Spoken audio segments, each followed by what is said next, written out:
Hemos llegado a nuestro estudio semanal de la porción de la Parashá y en esta ocasión le toca a Pinja. Vamos a ver desde la perspectiva del Midrash, vamos a descubrir sus enseñanzas que van más allá de este relato bíblico y vamos a revelar los principios de justicia, ese celo santo, esa paz, ese pacto de paz y esa transformación del corazón. Vamos a explorar cómo la tradición relata e interpreta este acontecimiento y qué mensaje sigue teniendo hoy en día para nuestra vida espiritual. Así que vamos a aprender todo lo relacionado con el contexto de esta porción semanal de la Parashá que le corresponde a Pinja. Vamos a ver ese pacto de paz, ese Brit Shalom, y vamos a tener aplicaciones espirituales para nuestros días en esta porción semanal de la Parashá. Es un estudio que tenemos desde la perspectiva del Midrash. Vamos a descubrir qué es enseñanza, va más allá de todos estos relatos. Vamos a explorar y a conocer todo esto porque continúa siendo tan importante este relato que va de la mano, una vez terminado la semana pasada, lo que fue la historia de Balá. Balá, quien aconsejó que fueran persuadidos por las mujeres de Medián para que el pueblo pudiera caer en pecado. Así que en esta porción quiero que te quedes ahí y que me acompañe a descubrir todos los secretos que tiene esta porción durante esta semana. ¿Por qué? Porque cada energía de la semana trae un aprendizaje para nosotros. Cada energía de la semana trae un contexto que está dentro de la porción semanal. Así que si tú quieres saber cuál es la energía que te está acompañando durante cada semana, explora cada uno de los estudios de las Parashot y descubrirá qué energía te ha estado acompañando en esta semana y cómo te pueden guiar a que tú tengas una mejor vida. Así que vamos a pasar la hoja y vamos a entrar rápidamente en los secretos que nos tiene el Midrash sobre Pinja en esta semana. Así que vamos a ir mucho más allá. ¿Por qué él actuó con violencia? ¿Por qué la Torá dice que Dios le otorgó ese pacto de paz cuando él prácticamente, vamos a decirlo, era un asesino? ¿Por qué? Porque mató. ¿Cómo puede ser un acto tan fuerte convertirse en un pacto eterno? Y vamos a ver lo que el Midrash y la Cábala enseña sobre uno de estos personajes tan misteriosos de las escrituras como lo es Pinja. Así que después de toda esta seducción de Moab y lo Madián, cómo llega la plaga, cómo el pueblo estaba dividido. ¿Quién era Pinja? Pinja era nada menos y nada más que el nieto de Aarón. O sea, su linaje, las críticas que recibió por causa de su linaje y cómo Dios salió a la defensa de este personaje y cómo este acto de Pinja nos presentó, no se presenta hoy en día en nosotros como violencia, no se presenta como violencia, sino se presenta como un celo santo, una defensa, un detener una plaga espiritual, ¿entiendes? Esto nos trae una enseñanza poderosa porque tenemos a Sirín, que aunque venía de una gran tribu, que tenía un gran potencial, que era reto, que eran Sadí, él pudo cambiar todo este panorama. ¿Cómo esto nos enseña? Que el linaje no garantiza permanentemente el propósito. Aunque descendía de una familia importante, cómo las decisiones de Serín cambiaron ese destino y cómo las decisiones de Pinja cambiaron el destino de él, aunque ambos linajes eran tan diferentes. Así que en esta enseñanza vamos a aprender por qué el objetivo nunca fue destruir, sino fue restaurar ese equilibrio, esa paz que vino después del caos. ¿Entiendes? Y vamos a descubrir la conexión que hay entre Pinja y Elías. ¿Qué en estos momentos se aparece esto? ¿Cómo es que están tan conectados Pinja y Elías? Y vamos a ver lo que pasó con las hijas de Zelofea, cómo fueron después los rituales o las leyes de las ofrendas para la fiesta, para las festividades, el liderazgo que asumió Josué, todo esto nos lo trae esta porción semanal, ¿entiendes? ¿Por qué? Porque es un acto de rectitud, ¿entiendes? Ser incomprendido, un acto de rectitud que fue incomprendido por una generación, pero que pudo traer paz para muchas, muchas generaciones. Así que en esta semana nos adentramos y vamos a iniciar con esto, cuando el celo se transforma en paz. Cuando el celo se transforma en paz, ¿entiendes? No todo acto nace de la ira. Algunas nacen del amor por preservar lo sagrado, y Pinja nos enseña que la verdadera paz no siempre comienza en el silencio, no siempre comienza con el silencio, sino con la restauración del orden divino, comienza muchas veces. Así que esta porción de esta semana es una de las porciones más difíciles de comprender. ¿Por qué es la más difícil de comprender? Si nosotros la leemos superficialmente, veremos a un hombre que toma una lanza, pero si la estudiamos desde el Midrash, desde la Cábala, desde la tradición, desde el Zohar, vamos a descubrir algo mucho más profundo. Vamos a descubrir esa lucha que hay entre el caos y el orden, entre la vida y la muerte, entre la fidelidad y la corrupción del pacto. Así que deberíamos de preguntarnos por qué Dios premió un pacto de paz a un acto que aparentemente fue tan violento. ¿Entiendes? Cuando el pecado rompe el equilibrio de un pueblo, el equilibrio de una persona, ¿entiendes? ¿Por qué? Porque antes de hablar de Pinja debemos de recordar qué fue lo que ocurrió al final de Bala. No fue solamente un pecado sexual, fue estrategia espiritual.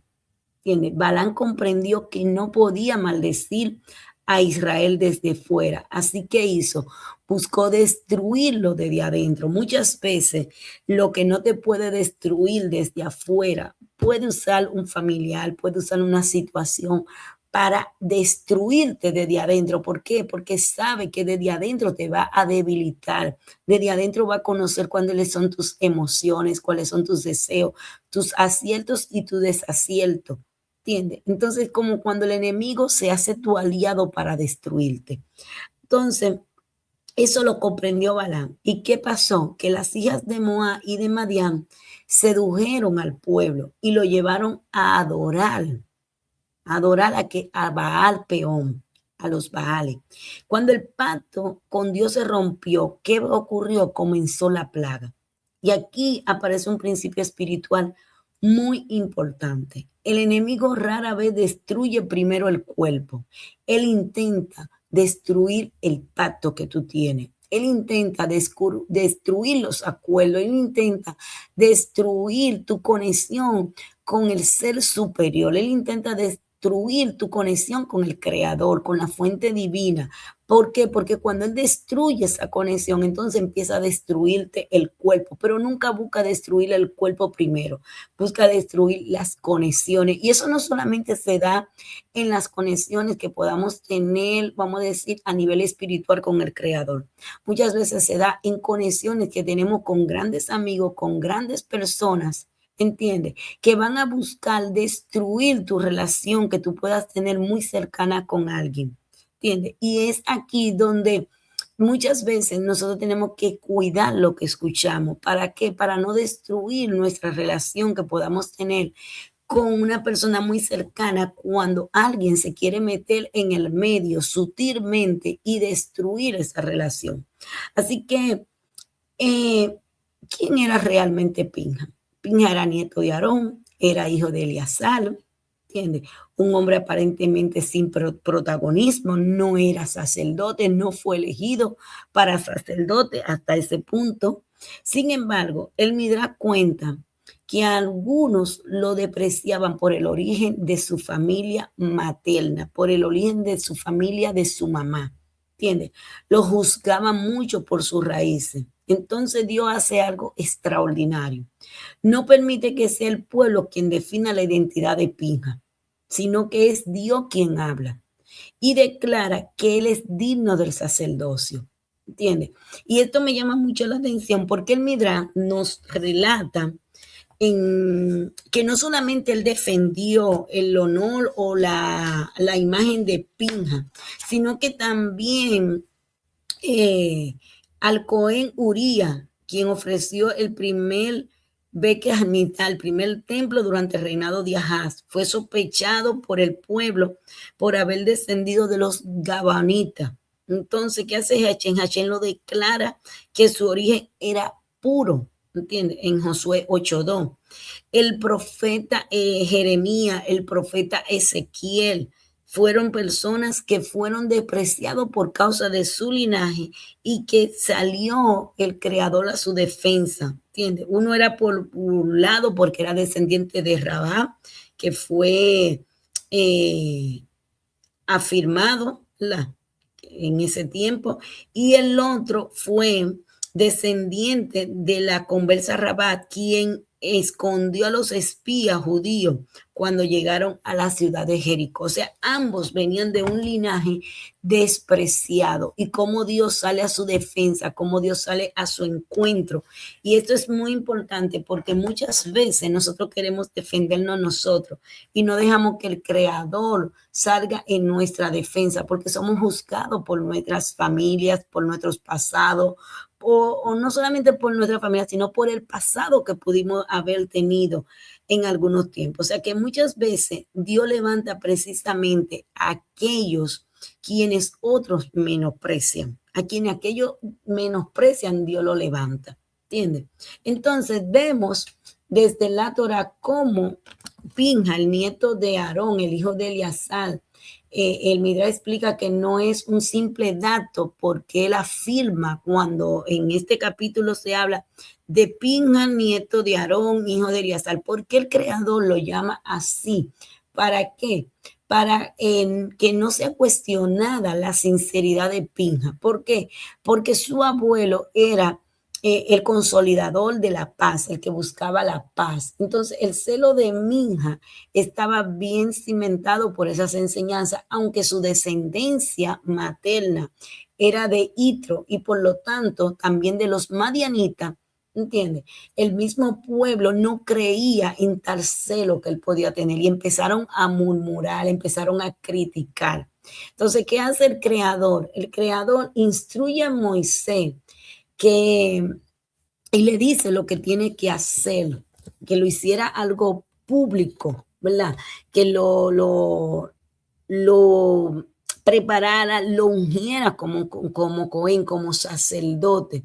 Y esto fue, ¿para qué? Para corroborar, para comparar la bondad que él atraía por su abuelo, porque aunque tenía un linaje materno criticado, murmurado, cuestionado, sabemos que por parte de Aarón no cabía esas críticas y esas murmuraciones. Así que Pinja recató a todo el pueblo que era colectivamente responsable por haber tolerado el mal que estaba acarreando esa plaga, ¿entiendes? Entonces, Pinja, ¿qué hace? Que por sus propios méritos, por los méritos de él, él asciende al sacerdocio. Pinja pertenece a la tribu de Leví, pero no había nacido Cohen. Según el Talmud nos explica, el sacerdocio había quedado reservado para Aarón y sus hijos, que ya tenían esa investidura, ¿verdad? Pero después de él darle muerte a Serín, a la princesa con la que este estaba, Pinja, por sus propios méritos, se gana el ser el Cohen, es el sacerdote. Y a partir de entonces, ¿qué surge? Que toda su descendencia eran o serían sacerdotes. Y en el primer templo fueron, en la época del primer templo, hubieron 18 sumos sacerdotes. En la época del segundo templo hubieron 80 sumos sacerdotes del linaje de Pinja. O sea que no estamos hablando aquí de cualquier cosa. Entonces, cuando vemos la contraparte, vamos a ver a Serín, cuando un gran linaje no basta. Vamos a llamarlo así, ¿por qué? Porque Serín, a pesar del gran linaje que tenía, no bastó. ¿Y qué hizo? Rompió el pacto, violó el pacto. ¿Entiendes? Es como un contraste a un gran linaje, a un linaje que no era tan grande. Entonces, Serín pertenecía a una familia muy importante, tenía una gran posición, tenía autoridad, pero ¿qué hizo? Tomó malas decisiones. Así que la enseñanza poderosa en esta parte es que el propósito no se hereda. Cada generación debe decidir si permanece en el pacto, sí o no. Es decir, el propósito no se hereda, usted decide. Puede el padre dejar un propósito, pero cada generación debe de decidir si lo sigue o no lo sigue. Así que este pacto de paz que viene con Pinja, ¿por qué este pacto? ¿Por qué Dios recompensa a Pinja con grandes riquezas? ¿Por qué no le, por qué le da la paz, verdad? Porque el objetivo nunca fue matar, el objetivo era detener la muerte. El acto exterior fue muy duro, sí, lo que pasó exteriormente afuera fue muy duro, ¿entiendes? Pero la intención interior de lo de adentro fue restaurar el pacto. Por eso la recompensa que les es entregada es el brichalón, el pacto eterno, el pacto de la paz. ¿Entiendes? Le he entregado a través de Pinja. Entonces, aquí hay algo poderoso, Pinja y Elías. ¿Qué nos trae la cábala acerca de Pinja y Elías? Aquí entramos en uno de los midrashim más fascinantes. La tradición identifica a Pinja con el profeta Elías, no porque cambia de nombre, sino porque continúa el mismo celo santo por las cosas del Creador. Por eso Elías no experimentó una muerte común, aparece en cada Brit Milá. ¿Por qué? Porque se le pone unas sillas preparadas para él y será quien anuncie la redención. Entonces, aquí explicamos este significado espiritual de esta silla de Elías y por qué deja un lugar para él en cada momento, por qué se coloca una silla en cada momento. ¿Por qué Hashem le promete a Pinja paz y protección, recompensándolo por traer la paz tanto a la tierra como a las esferas celestiales? ¿Por qué tanto a la tierra como a las esferas celestiales? Porque recordemos que como es arriba, es abajo. Entonces, cuando la tierra entra en el caos, cuando nosotros rompemos el pacto, las esferas celestiales también entran en esa dinámica. Recordémonos lo que llamamos espirales en el tiempo. Lo mismo que está pasando hoy fue lo que pasó años anteriores. Lo que pasó años anteriores es lo que está pasando hoy. Entonces, ¿qué ocurre? En las esferas celestiales, todo lo que está pasando aquí abajo está pasando arriba. Según mi conducta aquí abajo, los cielos me va a devolver nuevamente. Entonces, si mis actitudes son negativas, aquí abajo, los cielos no me va a devolver nada positivo, me lo va a devolver todo negativo para que se cumpla. Siembra y cosecha, como es arriba, es abajo. Así que cuando nos adentramos en esta enseñanza cabalística, según la cábala, a Pinja se le otorgó el papel del forjador de la paz futura y se le presenta como Elías, quien anuncia la llegada del Machía, del Mesías. El Radbe de bendita memoria, en su exposición cabalística de la Torah, desarrolla esta enseñanza. ¿Y qué nos dice? Que Pinja fue premiado con vida eterna y que la cábala Pinja lo identifica o lo asocia con Elías, como que son la misma alma. Entonces, explica Elías que no fue despojado completamente de su cuerpo físico, ya que se le dejó ciertos atributos, ¿verdad?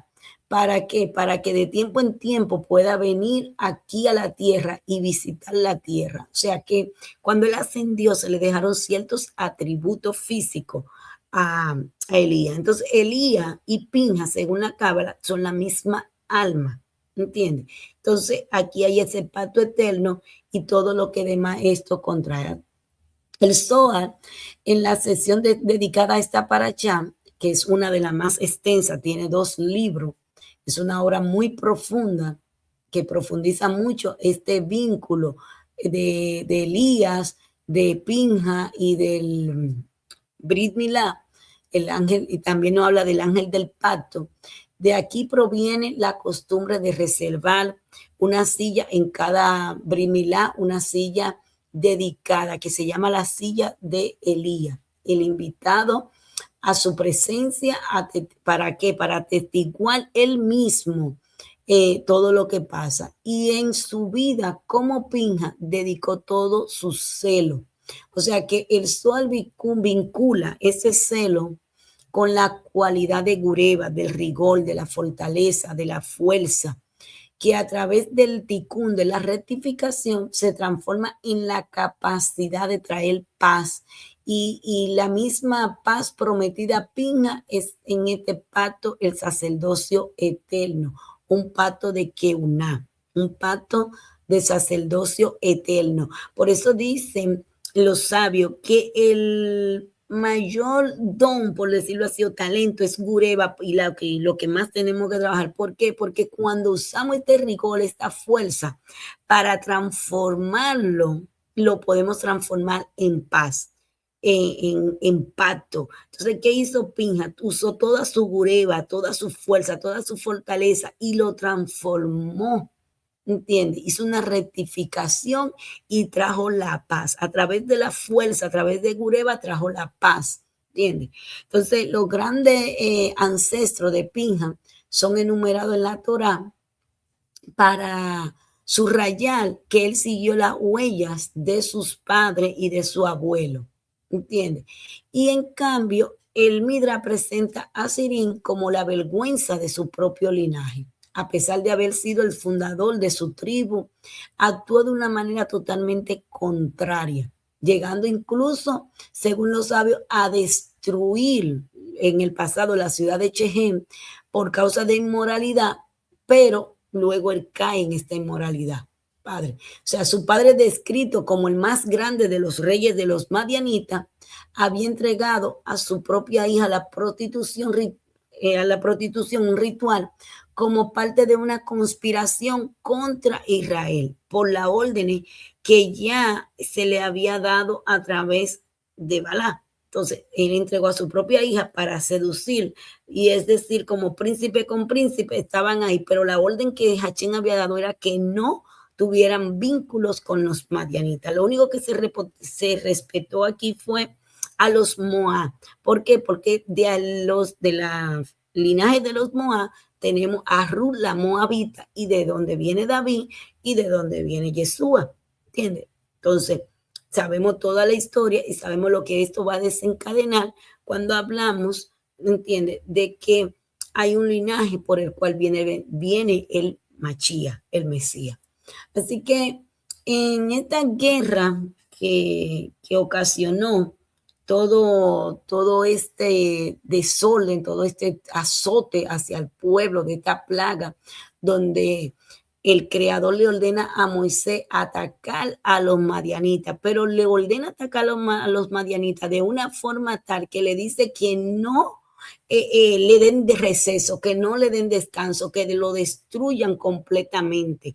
¿Por qué? Porque el pueblo de los madianitas había quedado con cierta ira hacia el pueblo a causa de que ellos le habían destruido sus ídolos, habían matado a su princesa, habían matado a sus mujeres, y todo esto ocasionaba una gran lucha. Así que la opción de hacer la paz era destruir incluso los árboles frutales que encontraran en la tierra. Una cosa que el creador no decía, que los árboles frutales no lo tocaran, pero en este caso le dice que sí, que lo destruyan. ¿Entiendes? Entonces, hubieron para esta lucha o para esta guerra contra los madianitas ciertas ciertas leyes por mandato divino. Los sabios explican que Hachén ordenó a Moisés que no participara él físicamente en la guerra. ¿Por qué? Porque no se arroja piedra al pozo del cual bebiste. Y esto es una palabra muy buena, porque muchas veces nosotros salimos de un lugar herido, maltratado, lo que sea, y nos volteamos, pero para lanzar piedra, porque se nos olvidó todo el tiempo que ahí nos dieron a beber agua. Y por un error, y esa persona tal vez se molestó, nos botó, nos sacó, lo que sea, y nosotros nos volteamos a lanzar ciertas piedras, cierto dardo, a vociferar, a calumniar ese lugar o a esa persona. Y es como que borramos por una herida todo lo que se nos hizo en el pasado. Y aquí el Creador le dice a Moisés, no se tira piedra, no se lanza piedra a un pozo del cual tú bebiste agua. Así que tú no te puedes incluir en esta guerra, tú no puedes ir a esa guerra. Así que es algo que nos trae muy buena enseñanza y llegamos a lo que es el segundo censo. Después de todo lo que acontece, Dios que hace, vuelve a contarle al pueblo. ¿Por qué? Porque ahora empieza una nueva etapa y el censo representa identidad, representa propósito, representa preparación para entrar a la tierra prometida. Así que antes del fallecimiento de Moisés, después de la plaga, la Torá relata ese nuevo censo, ¿entiende? Para poder entrar a la tierra prometida. Entonces se responde también a las necesidades de las naciones. ¿Entiende? Y era una manera también porque habían comentarios que el pueblo al estar bajo el mandato de los egipcios tenían dominio sobre su cuerpo. Después otro acontecimiento más que pasaron y ellos creían que estaban mezclados y que no eran puros 100% y que Dios lo camuflajeaba para decir que ellos eran puros. Vamos a decir que no había mezcla. Entonces por eso fueron contados. ¿Qué ocurre? Que las tribus fueron contadas primero y los levitas se contaron por separado. Su número incrementaba en mucho mayor al censo anterior que habían tenido. Y aquí los sabios notan también que los descendientes de quienes debían perecer en el desierto eran contados, o sea, murieron muchos que murieron en el desierto, como estos fueron contados, las generaciones que fueron castigadas tras el episodio de los espías, no fueron incluidos en este nuevo recuento por las mismas condiciones anteriores. O sea que hay todo un proceso en la división de la tierra. La Torá relata que Hashem ordena la distribución de la tierra en 12 porciones, cuyo tamaño sería determinado por el mismo valor y el tamaño de cada tribu. Y la tribu más numerosa recibía más tierra y la menos numerosa recibía menos tierra. Pero tenemos la tribu de Manasés y Efraín que recibieron el doble porción, mientras que la tribu de Leví no se le otorgó tierra. ¿Por qué? Porque ellos estaban dedicadas al servicio del santuario. Entonces, el Midrash destaca que Josué y Caleb recibieron una porción triple como una recompensa por haberse opuesto al informe de los espías. Cuando nos adentramos en lo que son las reparticiones de toda esta tierra, nos damos cuenta en el estudio de un caso que Moisés tal vez no era que no lo podía resolver, pero prefirió consultarle a Hashem para no equivocarse. Y fue el caso de las hijas de Zelofá, porque ellas no reclamaron desde la rebeldía, presentaron su causa con mucho respeto, esperaron que tuvieran, ya ellos habían ido donde los jueces no tenían respuesta, entonces esperaron cuando Moisés estaba enseñando sobre la ley del liberato, entonces del casamiento, después que muere uno, cómo se casa con el familiar, y ahí ella entonces pudieron abordar el tema. Entonces, ellas eran 5 hijas pertenecientes de la tribu de Manasés que se presentan ante Moisés para solicitar su porción de tierra, porque ya su padre había fallecido en el desierto y ellas decían, el nombre de mi padre de nuestro padre va a desaparecer de la faz de la tierra, ¿entiendes? Entonces argumentaron no concederle herencia, ¿entiendes? Y el nombre de su padre, si no hacían eso, quedaría olvidado. Entonces, en la manera que ella respetuosamente hacen sus peticiones, ya, sus reclamos ante los jueces que no supieron resolver este caso. Luego, delante de Moisés, justo cuando este estaba explicando la ley del matrimonio del liberato, ¿entiendes? Del Ipur, cuando él hace este comentario, ella argumentan que si esa ley existía para que un hermano se pudiera casar con su madre, un hermano de su padre se pudiera casar con su madre quedara concebida de un hijo varón, entonces le pudiera otorgar lo que a ellos le correspondía por herencia. Entonces, Moisés le dice, no, esta ley no cabe porque ya ella tiene hijo, ¿entiendes? Entonces, ahí ella le dice, entonces, ¿qué va a pasar con nosotras? Porque nosotras somos mujeres, pero él prefirió no tomar una decisión. Y aquí se da una razón. Con esto, Moisés también le está enseñando a los jueces, a lo demás pueblo, que no se pueden negar a pedirle ayuda al, a alguien superior, a alguien que entienda que tiene más conocimiento. En este caso, él va donde el creador, donde Dios, donde Hachén, pero también se lo enseña hoy. Esa misma enseñanza es para nosotros hoy en día. Muchas veces vamos a necesitar que alguien nos ayude a tomar una decisión o nos guíe por tomar una decisión. Así que esta enseñanza, aunque después de los 40 años era algo incongruente, era poco frecuente, la mujer no quedaba embarazada y estas 5 mujeres hijas de Zelofán ya pasaban de esa edad, no iban a poder tener hijos. Entonces, ¿qué ocurre? Que Dios le otorgó que pudieron concebir, quedaron embarazadas como una muestra de bendición que acompañó la rectitud. Claro, el Creador le pidió que no se casaran con hombres que no pertenecían a su tribu, que pertenecieran a la tribu de José, porque recuérdense que Manasés y Efraín eran hijos de José, ¿entiendes? Entonces, de ahí vemos cómo esto. Vemos también que esto nos trae una enseñanza de justicia, de responsabilidad y de preservar la identidad tribal de una familia, ¿entiendes? Entonces, Moisés llega el momento que va a contemplar la tierra prometida. Aquí hay un relato que Hachel le ordena a Moisés subir a un monte, ¿verdad? A la parte más alta, ¿entiendes? Contemplar la tierra que él no había de pisar, aunque Moisés guardaba esperanza hasta el último momento de que Dios se arrepintiera, con el caso de las hijas de Séfola también, pero Hachel le dice, tú no eres mejor que tu hermano. Tú no eres mejor que Aarón y ustedes los dos pecaron. Entonces, cada vez que recordamos a Aarón y a Moisés, tenemos que también recordar la parte o lo que ellos cometieron, por lo cual no pudieron entrar y ver la tierra, ¿entiendes? Así que él mira la tierra, ¿entiendes? De una forma muy elevada y los sabios subrayan o nos dejan decir que Moisés no era superior a su hermano Aarón. ¿Entiendes? ¿Por qué? Porque ellos habían golpeado la roca para extraer el agua y no habían santificado el nombre del Creador. Luego de este episodio, Josué recibe el liderazgo. ¿Por qué?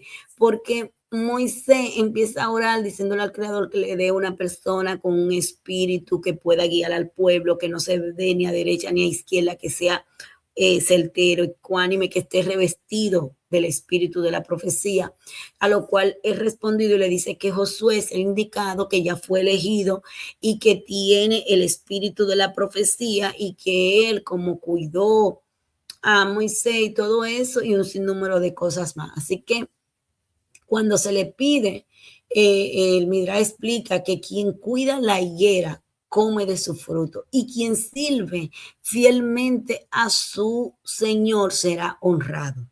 Quien cuida la higuera come de su fruto y quien sirve fielmente a su Señor es honrado. O sea que aquí estamos mirando la respuesta a toda esta pregunta, ¿por qué Josué fue elegido sacerdote? ¿Entiendes? Fue elegido sucesor de Moisés, perdón. Así que al Moisés contemplar la tierra prometida, pero sabe que no va a entrar, no se aferra al poder, transmite ese liderazgo a Josué, impone su mano, a pesar de que el Creador le había dicho que pusiera la diestra, él impone el lado y el espíritu descansa sobre Josué. Un verdadero líder no forma seguidores, ¿entiendes? Sino que forma sucesores. Un verdadero líder no forma seguidores, sino que forma sucesores. Y eso fue lo que Moisés hizo, ¿entiendes? Al ponerle toda esa investidura, todo eso, y le colocó sus dos manos. Esta paracha culmina con las ofrendas y los sacrificios.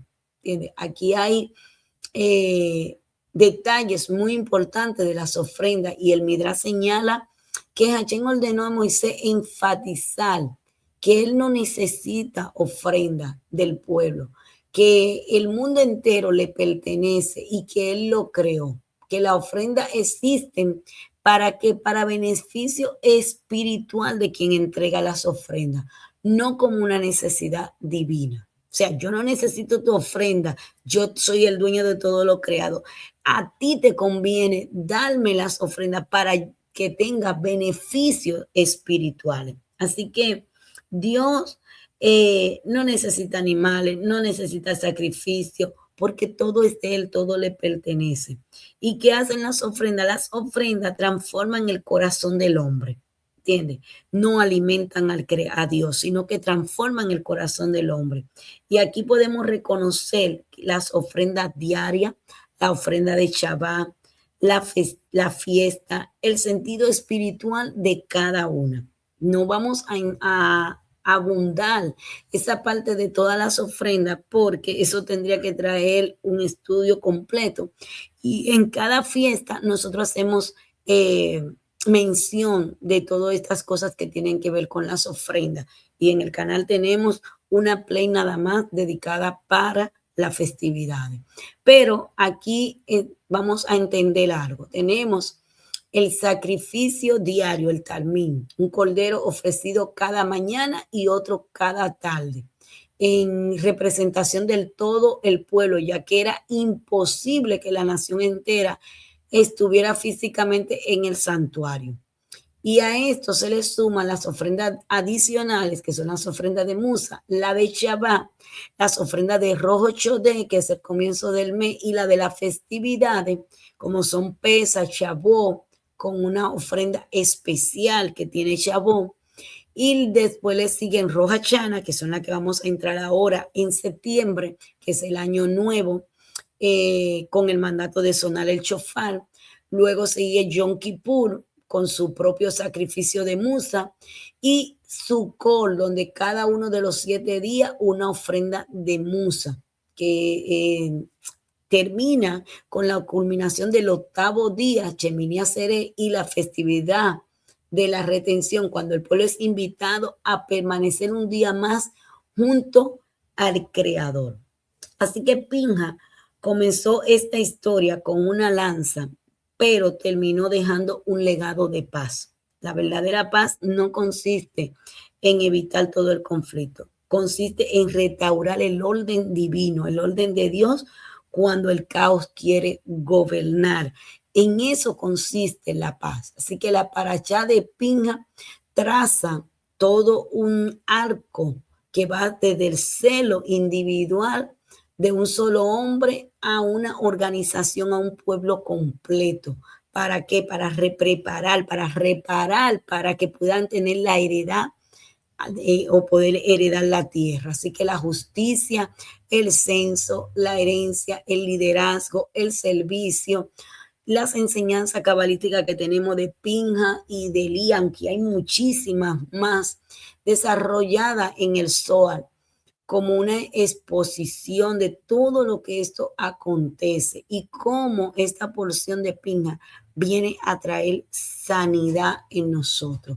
Sanidad en nosotros es una semilla de paz para todas las generaciones de la tierra. Así que nosotros podemos aplicar nuestra porción y preguntarnos, ¿qué área de nuestra vida necesita ser restaurada y volver al pacto? Preguntarnos, ¿estoy actuando desde el celo por Dios o desde mi propio orgullo, de mi propio ego? La plaga espiritual debe detenerse antes de que avance. Es como analizarnos cuál es la plaga espiritual que tengo. para que en este tiempo y en esta Shabbat podamos decirle al Señor que nos limpie, podamos tomar de esas aguas de Pinja y tener esa liberación y esa sanidad. Tú puedes hacer este pequeño ritual, tomar un vaso de agua, una botella de agua, comprarla tapada, eh, eh, y dedicarla para eso como un acto profético y luego tomarte esa agua declarando sanidad, declarando que toda plaga se va de tu cuerpo. Y mira qué cosa, esta porción de la paracha coincide con las 3 semanas de, de terrible que tenemos. Así que debemos de preguntarnos, ¿estoy defendiendo la verdad con amor o usando la verdad como un arma? Así que todo esto tiene un gran potencial de que tú puedes estarte preparando para continuar con tu propia obra, como lo hizo Moisés cuando preparó a Josué. Así que tengan todos un feliz Shabbat Shalom.